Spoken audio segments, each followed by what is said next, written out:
Assalamualaikum warahmatullahi wabarakatuh. Hari ini saya ingin menjelaskan tentang cabang ilmu filsafat dan kaitannya dengan ilmu kesejahteraan sosial. Nah, sebelum kita ke intinya, saya akan menjelaskan terlebih dahulu apa-apa aja cabang ilmu filsafat.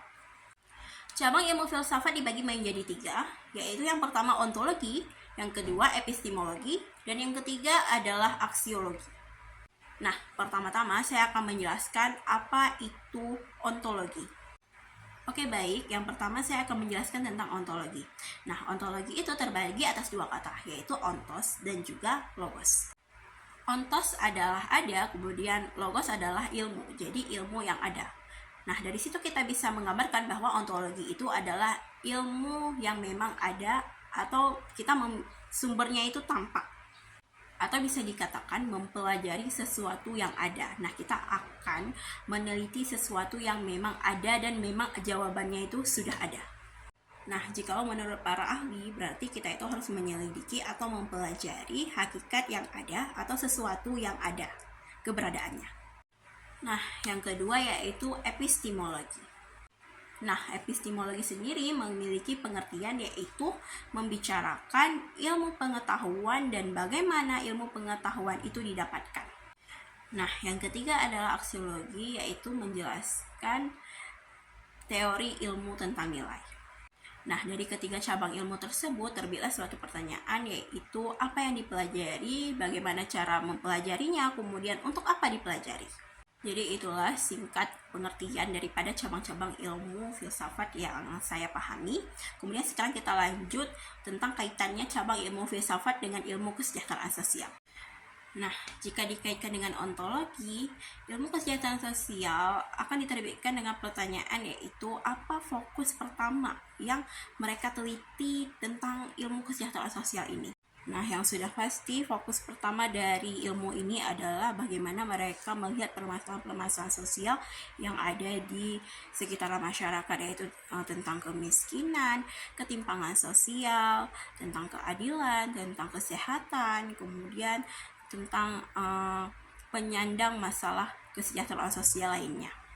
Itulah beberapa hal yang akan menjadi fokus tentang ilmu kesejahteraan sosial.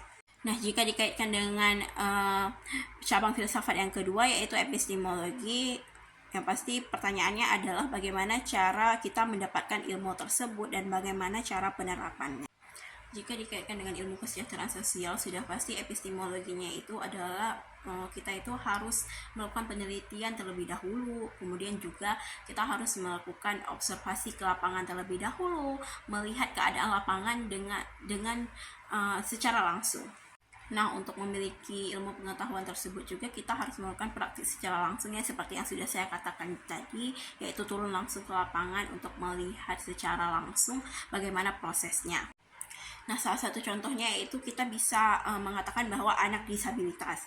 Kita akan mendatangi anak tersebut, kemudian menanyakan kepada keluarganya bagaimana akses kesehatan yang dia miliki, bagaimana akses pelayanan publik yang dimiliki anak ini.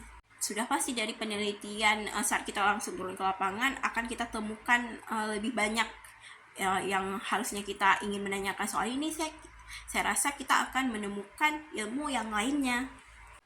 Nah, jadi bisa dikatakan bahwa untuk mendapatkan suatu ilmu kita harus menggalinya terlebih dahulu, harus mencarinya terlebih dahulu, harus melakukan penelitian terlebih dahulu, sehingga kita akan mendapatkan ilmu yang kita cari, bagaimana ilmu tersebut dan untuk apa kita pelajari. Nah, jika sudah ditanyakan tentang untuk apa, sekarang kita lanjut saja ke teori aksiologi. Sekarang kita akan lanjutkan kepada teori aksiologi. Aksiologi itu berasal dari 2 kata, ya, yaitu aksioma dan juga logos. Nah, aksioma ini adalah nilai, logos ini adalah ilmu. Jadi nilai ilmu, bisa dikatakan juga ilmu tentang nilai. Nah, dari aksiologi ini juga kita mendapatkan satu pertanyaan, yaitu untuk apa? Jadi, jika dikaitkan ilmu kesejahteraan sosial dengan aksiologi atau aksiologi dari ilmu kesejahteraan sosial, yaitu adalah untuk apa ilmu kesejahteraan sosial itu dipelajari. jawaban daripada mempelajari ilmu kesejahteraan sosial, sudah pasti kita mendapatkan banyak sekali manfaat. Yang pertama adalah menciptakan kesejahteraan sosial, kemudian memperkuat perlindungan sosial, mengangkat harkat manusia, kemudian memberikan akses layanan yang kita membantu memberikan akses layanan kesehatan yang layak kepada masyarakat, kemudian juga bisa mensejahterakan masyarakat. Itulah beberapa hal yang mungkin menjadi aksiologi atau menjadi nilai kita sebagai seorang pekerja sosial, yaitu yang sudah memahami bagaimana ilmu kesejahteraan sosial.